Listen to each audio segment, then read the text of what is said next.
c'est l'épidémie. Si tu as les cheveux crépus et que tu ne t'es jamais plaint de la casse des cheveux, c'est que tes cheveux ne sont pas crépus. C'est que l'affaire là n'est pas crépue. Parce que ça là. Hello tout le monde, j'espère que vous allez bien. Coucou tout le monde, j'espère que vous allez tous bien. Bienvenue dans cette nouvelle vidéo où on va parler d'un sujet très important, la casse des cheveux. Je dis la casse. Parfois quand ça tombe là, on se demande s'il va en rester. Attendez, je vais vous montrer. Pas le seulement, je vais vous montrer. La casse des cheveux, c'est quelque chose. Regardez tout le sachet ici. Ce sont mes cheveux. Je sais pas les... Ce sont mes cheveux. Donc tout ça là, ce sont mes cheveux. Vraiment mes cheveux. Au départ, la façon ça tombait, je me demandais s'il va en rester. Mais regardez.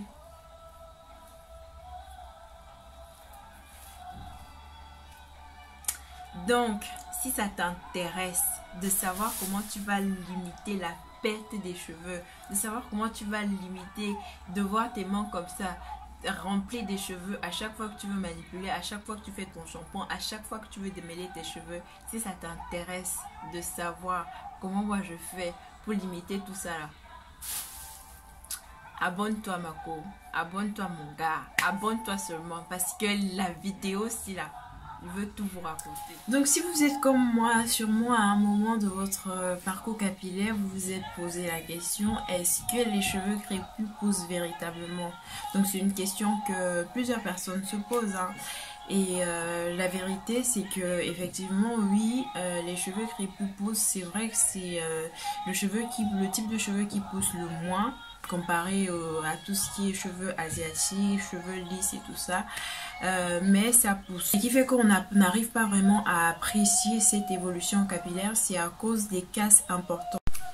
Donc ça devient très inquiétant lorsqu'on se rend compte qu'on perd des cheveux en quantité vraiment importante et à des fréquences très régulières. Donc ça c'est hormis les cas de grossesse, hormis les cas de maladie. Je parle vraiment là des situations normales. On est en bonne santé mais on constate que nos cheveux se cassent beaucoup trop. Donc moi j'ai eu à remarquer ça au début de mon aventure capillaire. Vraiment peu importe ce que je faisais, je perdais vraiment beaucoup. Je perdais beaucoup de cheveux. Je pouvais récolter cette quantité, même pas en 4 mois je pouvais avoir cette quantité. Et bon là maintenant c'est vrai que ça change, ça s'améliore, je perds de moins en moins et justement c'est la raison pour laquelle je vais partager avec vous quelques astuces que j'ai pu appliquer et que je vois comment ça améliore mon quotidien, ça améliore ma routine capillaire. Donc la première astuce c'est de vraiment limiter la fréquence avec laquelle on va manipuler nos cheveux. Au début de mon aventure capillaire en fait j'étais très motivée, donc je regardais les vidéos, j'essayais de reproduire tout ce que je voyais, en fait limite je manipulais mes cheveux tous les jours. Donc le soir il fallait que je fasse des nattes et le matin que je les défasse pour faire mon pompon, défasse, je sais pas si on dit, bon bref, le matin il fallait les défaire les nattes pour laisser mes cheveux, voilà, parce que c'était des nattes pour dormir, c'était pas une coiffure adaptée pour sortir. Et à la longue, je me suis rendu compte que c'est vrai, ça me fait hydrater mes cheveux, mais en réalité, ça me pousse à perdre plus des cheveux parce qu'à chaque fois qu'on manipule nos cheveux, il y a des pertes, il y a des casses. Même si ça ne tombe pas tout de suite, en fait, ça se casse et ça reste à l'intérieur. Ce qui fait que soit quand on va faire le shampoing ou bien lors de la séance de démêlage, on aura beaucoup plus de cheveux qui tombent. Mais en fait, ce sont des cheveux qui se sont cassés il y a longtemps, mais qui sont restés dans les amas. Donc, vraiment éviter de trop manipuler ses cheveux. On peut faire une coiffure protectrice pour 3 jours, pour 1 semaine. On hydrate bien les cheveux et ça va tenir. On n'est pas obligé de manipuler ses cheveux tous les jours. Vraiment ça je vous le déconseille. Limitez la fréquence avec laquelle vous manipulez. Donc la deuxième astuce c'est vraiment de limiter la quantité de produits qu'on met dans les cheveux. Oui, ça c'est aussi un piège dans lequel je suis tombée. je mettais tous les produits que je peux avoir dans mes cheveux. Mais la réalité, c'est que quand on applique trop de produits en même temps sur les cheveux, le cheveu n'a pas le temps de vraiment absorber les nutriments. En fait, on vient boucher les pores. Donc, ils sont tellement envahis qu'ils n'arrivent même plus à respirer. Et du coup, si le porc chevelu ne respire pas, les nutriments ne peuvent pas rentrer. Donc, il faut vraiment limiter le nombre de fois par jour qu'on peut appliquer les produits sur les cheveux. Si on fait une bonne hydratation, ça peut tenir 3 jours, ça peut même tenir une semaine en fonction du type d'hydratation qu'on a fait et de la coiffure qu'on a sur les cheveux. C'est clair que quand on a les cheveux léchés comme celle-là, enfin lâchés comme la coiffure que j'ai, on a tendance à beaucoup perdre parce que la surface est très grande, ce qui accélère l'évaporation. Mais quand on a les vanilles ou tout ce qui est natte collée, je vous assure, ce n'est pas nécessaire de d'hydrater ses cheveux tous les jours, d'hydrater ses cheveux tous les soirs. Les faire une fois lorsqu'on est en train de faire les nattes, c'est largement suffisant. Ça tient parce que plus on va saturer les cheveux avec des produits, les pores vont se fermer et les produits, on ne connaît pas forcément la composition chimique. Donc il y a sûrement certaines molécules qui ne vont pas bien réagir avec d'autres ou bien en réagissant avec d'autres vont annuler leurs effets qui sont les plus bénéfiques pour les cheveux. Donc il faut vraiment essayer de faire la part des choses. On peut utiliser des produits par période. Par exemple, quand il fait froid, plus appliquer les beurres justement pour sceller l'hydratation après qu'on ait appliqué son leave-in. Et pendant des périodes où il fait chaud, juste prioriser le vapeur, mieux vaporiser ses cheveux assez fréquemment pour pouvoir avoir un max d'hydratation. Donc il faut vraiment limiter le taux, la quantité de produits et le nombre de types de produits qu'on va appliquer sur le cheveu en même temps. Je ne pourrais pas vous parler des astuces pour limiter la casse sans vous parler des coiffures protectrices. Oui, sans vous parler des coiffures protectrices. En fait, c'est quoi une coiffure protectrice?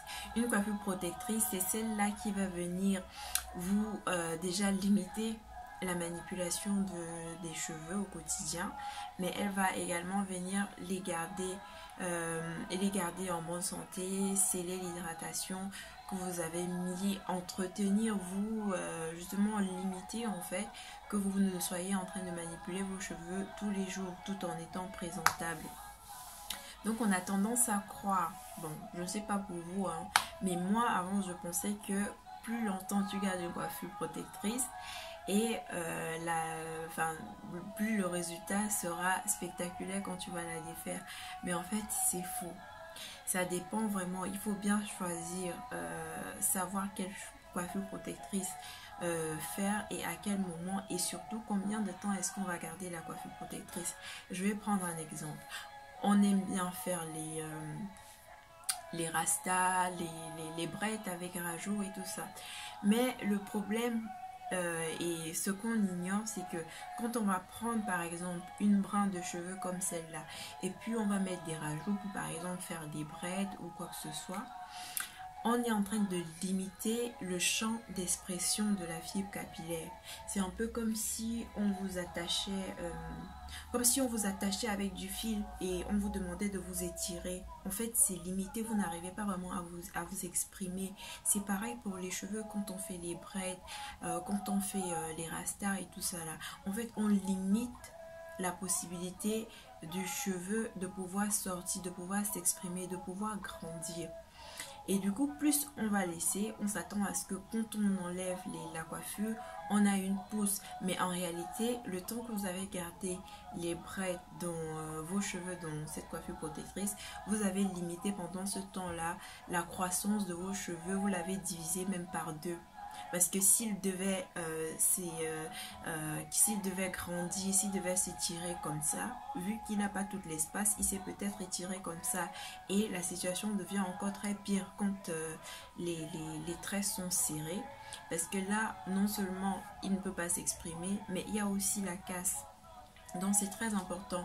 On peut bien faire les coiffures protectrices sans pour autant rajouter les mèches. On peut faire les vanilles, on peut faire les nattes collées. Il y a plusieurs types de coiffures protectrices. Et même si jamais on veut absolument faire avec des mèches, il est important d'hydrater nos cheveux pendant la coiffure protectrice, de mettre la crème hydratante et de l'huile dans nos racines, sur notre cuir chevelu. Ça permet de nourrir le cheveu, ça permet de le garder en bonne santé, même quand ils sont attachés. Et surtout, ça vaut pas la peine de garder les cheveux 3 mois, quoi. Tu te tresses pour les fêtes en décembre. Tu pas détacher en mars. Toi-même, faut abandonner ça. Donc, il faut une coiffure protectrice. Ça peut durer 3 semaines, ça peut durer 1 mois. Mais quand ça commence à partir, bon, 1 mois pour nous, on se connaît, quoi. On se connaît. Mais quand ça commence à faire 1 mois et demi, 2 mois, et pitié des cheveux, on ne respire plus, il faut des faire. Donc, il faut bien savoir choisir ses coiffures protectrices. Et n'oubliez pas d'hydrater vos cheveux même pendant la coiffure protectrice. Et surtout, ne les faites pas très serrés. Ne les faites pas très serrés, ça vaut pas la peine. Laissez la place à vos cheveux de pouvoir. Alors, on arrive à une autre astuce. Je sais même pas la quantième en fait. Je n'ai pas voulu vous donner 1, 2, 3 parce que c'est tellement relié entre elles, toutes ces astuces. Et celle dont je vais vous parler maintenant, c'est le fait d'attacher ses cheveux, d'attacher, bon, je suis passée chez Chose, attacher, bon c'est ça, attacher ses cheveux quand on dort, bon pendant la nuit quoi, ou bien même quand on est à la maison, quand on travaille dans un environnement qui est poussiéreux, c'est important de couvrir ses cheveux parce que les cheveux absorbent. Cette astuce, je l'ai connue un peu tard dans mon aventure capillaire. En réalité, il a toujours été très difficile pour moi de dormir avec un foulard. Donc, c'était pas parmi les options à prioriser au départ. Mais je me suis rendu compte que ça protège vraiment. Ça protège les cheveux de tout ce qui est débris de coton, toutes les matières, en fait, les tissus d'habits. On ne réalise pas, hein, mais c'est lors du démêlage, quand on veut démêler les cheveux, qu'on se rend compte qu'on a de plus en plus de fourches. Et c'est très souvent parce qu'il y a un petit bout de coton qui est venu s'enrouler et du coup, les cheveux se sont enroulés autour et ça rend la tâche très difficile lorsqu'on est en train de démêler. Donc, c'est important de s'attacher les cheveux quand la nuit pour dormir. Et moi j'utilise, parce que le foulard ne tient pas jusqu'au matin, c'est impossible. J'ai essayé attacher, rattacher, tout ça, ça ne tient pas. Donc celui qui me convient jusqu'à maintenant, ce sont mes petits bonnets. Et je vous recommande vraiment comme tissu le satin. Le satin, c'est très flexible. Alors, ça absorbe moins comparé au coton. Donc, quand vous appliquez, quand vous hydratez vos cheveux, bah, vous êtes sûr que au moins 70% du produit que vous allez appliquer va véritablement entrer dans votre fibre capillaire. Donc, les tissus en satin pour tout ce qui est bonnet de nuit, tout ce qui est foulard, vraiment, je vous le conseille. Moi, je l'utilise et j'apprécie vraiment. Rarement, on va venir trouver des brindilles de cheveux dans un bonnet en satin ou dans un foulard en satin, ce qui n'est pas le cas quand on utilise une matière en coton. Donc, attachez vos cheveux le soir avant de dormir, non seulement pour bien garder votre hydratation, mais pour éviter tout ce qui est débris de venir s'incruster dans vos cheveux et de former des fourches qui vont améliorer ou bien agrandir la casse de vos cheveux. C'est très important et ça limite. Une autre chose qu'il faut comprendre en ce qui concerne les cheveux crépus, c'est qu'ils ne sont pas faits pour être démêlés tout le temps. ceux qui pensent que les cheveux se portent bien quand chaque grain de cheveux est de son côté, c'est faux, c'est archi faux. Les cheveux crépus s'en mêlent naturellement. Ce sont des cheveux qui sont bouclés, les boucles sont très resserrées. Donc il faut enlever ça de notre tête que les cheveux qui sont bien portants, c'est peut-être des cheveux où on met le peigne à l'intérieur et puis on peut aller de la racine jusqu'au pointe. Et ça, c'est juste impossible. Ce n'est pas tous les jours que vous manipulez vos cheveux que vous allez forcément les démêler. Il faut avoir des séances de démêlage et en les démêlant, il faut appliquer des démêlants. Donc depuis que j'ai compris ça, maintenant j'essaye de démêler mes cheveux une seule fois et ça c'est quand je veux faire mon shampoing. Donc quand j'applique mon masque, je profite pour démêler et je fais un démêlage au doigt. J'ai pas vraiment besoin de peigne. Et si vous n'arrivez pas à démêler vos cheveux avec vos doigts et que vous voulez absolument utiliser des peignes, il faut privilégier les peignes qui ont des larges dents. Et quand vous voulez peigner vos cheveux, il faut toujours commencer des pointes vers les racines. Et si jamais il y a des nœuds, n'hésitez pas à vraiment venir essayer de les séparer avec vos doigts avant d'appliquer votre peigne. Donc, une autre astuce, c'est de bien choisir les produits qu'on utilise sur nos cheveux. Que ce soit pour les masques, que ce soit pour le shampoing, que ce soit pour les crèmes hydratantes, etc. Il faut bien choisir les produits qu'on utilise. Moi particulièrement pour tout ce qui est masque, au départ j'achetais, mais avec le temps j'ai trouvé mieux de commencer à fabriquer moi-même. Donc je cherche les ingrédients qui pour moi sont les plus nourrissants en fonction de la période ou bien de ce que je veux rapporter à mes cheveux comme nutriments. Et donc j'essaye de mélanger. On a vraiment beaucoup de choix, il y a assez de variétés quant aux produits pour mélanger, l'avocat, du miel, les œufs, l'huile d'olive. En fait, tous ces petits ingrédients, ça permet de faire des masques fait maison. Là on est sûr des ingrédients qui sont à l'intérieur, et quand on fait nos masques nous-mêmes, on fait en quantité vraiment voilà, on est généreux dans les portions et ça permet vraiment que à l'instant où tu fais ton masque, tu es vraiment sûr que tes cheveux vont profiter parce que tu vas en mettre autant. Et là, même si tu ne le fais pas régulièrement, les quelques fois où tu fais, tu es sûr que tes cheveux ont profité, tu es sûr que tu les as nourris. Donc c'est très important de bien choisir les produits qu'on va appliquer sur les cheveux. Et aussi, en parlant de masque, il faut savoir que quand on applique un produit sur les cheveux, pour que la fibre capillaire puisse vraiment bien bénéficier de ses bienfaits, il faut un système de chaleur. Et pour éviter d'utiliser toute source de chaleur externe, c'est souvent préférable. En fait, moi je conseille, et c'est ce qui marche vraiment pour moi, c'est d'utiliser les sacs en plastique.